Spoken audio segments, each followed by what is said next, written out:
mas-uuliyiinta xisbiga wadani ee gobolka Sanaag ayaa agab ciyaareed u qaybiyay 5 kooxood oo kamid ah kooxaha seeraeeda ee ka ciyaara gobolka Sanaag gaar ahaan magaalada madaxdiisa Ceeri Gaabo. qalabkan sports oo uu xisbiga wadani beryahanba u qaybinayay dhalinyarada ka ciyaarta gobolada Somaliland ayaa waxa maanta lagu qaybiyay garoonka Daalo Stadium ee magaalada Ceeri Gaabo, waxaana ka soo qayb galay munaasabadii lagu qaybinayay qalabkan oo isugu jiray garmaan, kabo iyo waliba kubado.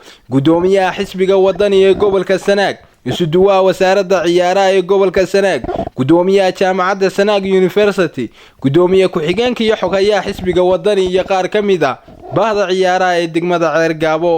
gudoomiyaha xisbiga wadani Maxamed Jaamac Xasan Daade ayaa ugu horeynba faahfaahin ka bixiyay qalabkan ciyaareed. sportska gobolka Sanaag direyskii lagu ciyaari lahaa ciyaaraha gobolka Sanaag waxaana ku soo deeqay xisbiga wadani wuxuuna uga jeedaa isdhexgalka bulshada in la helo bulsho caafimaad qabta oo isdhexgasha oo waxyaalo badan oo maanta jira sida tahriibta iyo qabyaaladda iyo qaadka ka xorowda.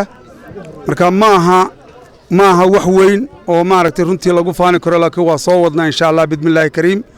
tan iyo mid ka badanba waanu soo wadnaa, laakiin maanta waxaan ugu talagalnay 6 kooxood 5 kooxood baanu halka ugu qaybinaynaa direyska.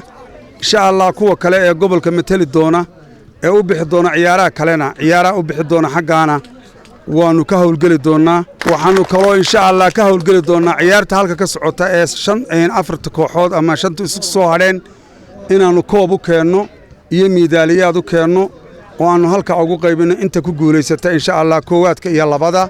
taana waanu ka hawlgeli doonaa insha Allah. waxaan u mahadnaqayaa mar labaad madaxda sare ee xisbiga wadani, gudoomiyihiisa, gudoomiye ku-xigeenkiisa iyo hawlwadeennadiisa oo dhan, sida dawladda oo kale misalan wasiirka Maxamuud Xaashi oo kale. waxaanu leenahay waxay ku kooban tahay adigu waxaad ku koobtaa ceelfoyn iyo garadag iyo xagga Ceeri Gaabo soo gaarsii in horumarka iyo direyska iyo koobabka iyo kabaha soo gaarsii baanu ku leenahay. Ceeri Gaabona way ku baahan tahay. isuduwaha wasaaradda ciyaaraha gobolka Sanaag, gudoomiyaha jaamacadda Sanaag iyo gudoomiyaha kooxda sportska ee degmada Ceeri Gaabo ayaa halkaasi uga mahad celiyay xisbiga wadani ee ugu soo deeqay dhalinyarada qalabkan sports.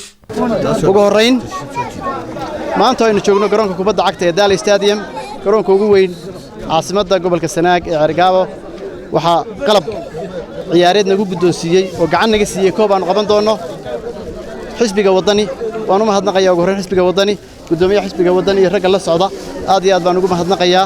runtii waxa weeye hadiyadan maanta halkan taala ee dhalinyarada la guddoonsiiyay ciyaaraha 5 tiim muxuu ahaa degmada Ceeri Gaabo bay maalintii aan ugu mahadnaqaynaa gudoomiyaha xisbiga iyo xisbigaba. waxaan u mahad celinayaa gudoomiyaha xisbiga ee gobolka Sanaag xisbiga wadani maadaama uu sportska la garab taagan yahay hil iyo hooba.